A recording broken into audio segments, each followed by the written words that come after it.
ಹಾವೇರಿಯಲ್ಲಿ ಪಡಿತರ ಅಕ್ಕಿ ಅಕ್ರಮ ಸಾಗಾಟ ಆರೋಪಕ್ಕೆ ಸಂಬಂಧಪಟ್ಟ ಹಾಗೆ 63 ಟನ್ ಅಕ್ಕಿ ಜಪ್ತಿ ಮಾಡಿದ್ದಾರೆ ಆರೋಗ್ಯ ಇಲಾಖೆಯ ಅಧಿಕಾರಿಗಳು.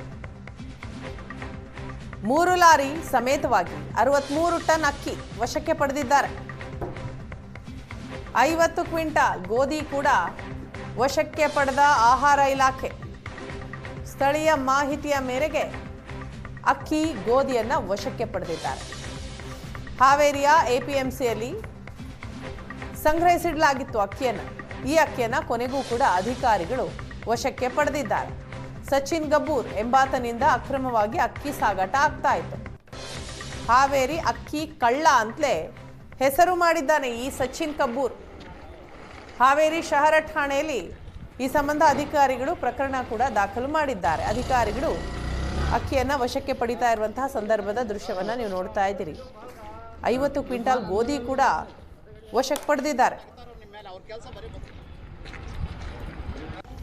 ಬಿಲ್ ಕೊಡ್ತಾ ಇದ್ದಾರೆ. ಅದಕ್ಕೆ ನಾನು ಏನು ಹೇಳಿದ್ದೀನಿ, ಇದನ್ನ ನೋಡಿ, ಇದಂತೂ ಬ್ಯಾಗ್ ಇದೆ, ಲೇಬಲ್ ಇದೆ. ಅಕ್ಕಿ ಅಕ್ರಮ ಸಾಗಾಟ ಆರೋಪಕ್ಕೆ ಸಂಬಂಧಪಟ್ಟ ರೇಡ್ ಮಾಡಿದಂತಹ ಆರೋಗ್ಯ ಇಲಾಖೆ ಅಧಿಕಾರಿಗಳಿಗೆ ಬಿಲ್ ಕೊಡ್ತಾ ಇದ್ದಾರೆ. 50 ಕ್ವಿಂಟಾಲ್ ಗೋಧಿ, 63 ಚೀಲ ಅಕ್ಕಿ ಸಿಕ್ಕಿದೆ. 3 ಲಾರಿ ಸಮೇತವಾಗಿ 63 ಟನ್ ಅಕ್ಕಿಯನ್ನ ಅಧಿಕಾರಿಗಳು ವಶಕ್ಕೆ ಪಡೆದಿದ್ದಾರೆ. ಇದರ ಜೊತೆಗೆ ಗೋಧಿ ಕೂಡ 50 ಕ್ವಿಂಟಾಲ್ ಗೋಧಿ. ಸ್ಥಳೀಯರು ಕೊಟ್ಟಂತಹ ಮಾಹಿತಿ, ಆ ಮಾಹಿತಿಯ ಆಧಾರದ ಮೇಲೆ ಅಧಿಕಾರಿಗಳು ರೇಡ್ ಮಾಡ್ತಾರೆ.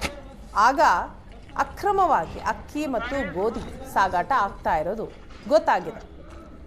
ಹಾವೇರಿಯ ಎಪಿಎಂಸಿಯಲ್ಲಿ ಅಕ್ಕಿ ಸಂಗ್ರಹಿಸಿಡಲಾಗಿತ್ತು. ಕೊನೆಗೂ ಕೂಡ ಅದನ್ನು ವಶಕ್ಕೆ ಪಡೆದಿದ್ದಾರೆ.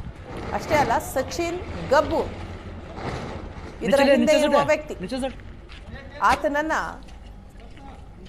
ಈಗ ಅಧಿಕಾರಿಗಳು ವಶಕ್ಕೆ ಪಡೆದಿದ್ದಾರೆ. ಹಾವೇರಿಯ ಅಕ್ಕಿ ಕಳ್ಳ ಅಂತಲೂ ಕೂಡ ಆತ ಫೇಮಸ್ ಅಂತೆ, ಸ್ಥಳೀಯರು ಹೇಳುವಂತಹ ಮಾಹಿತಿ ಇದು.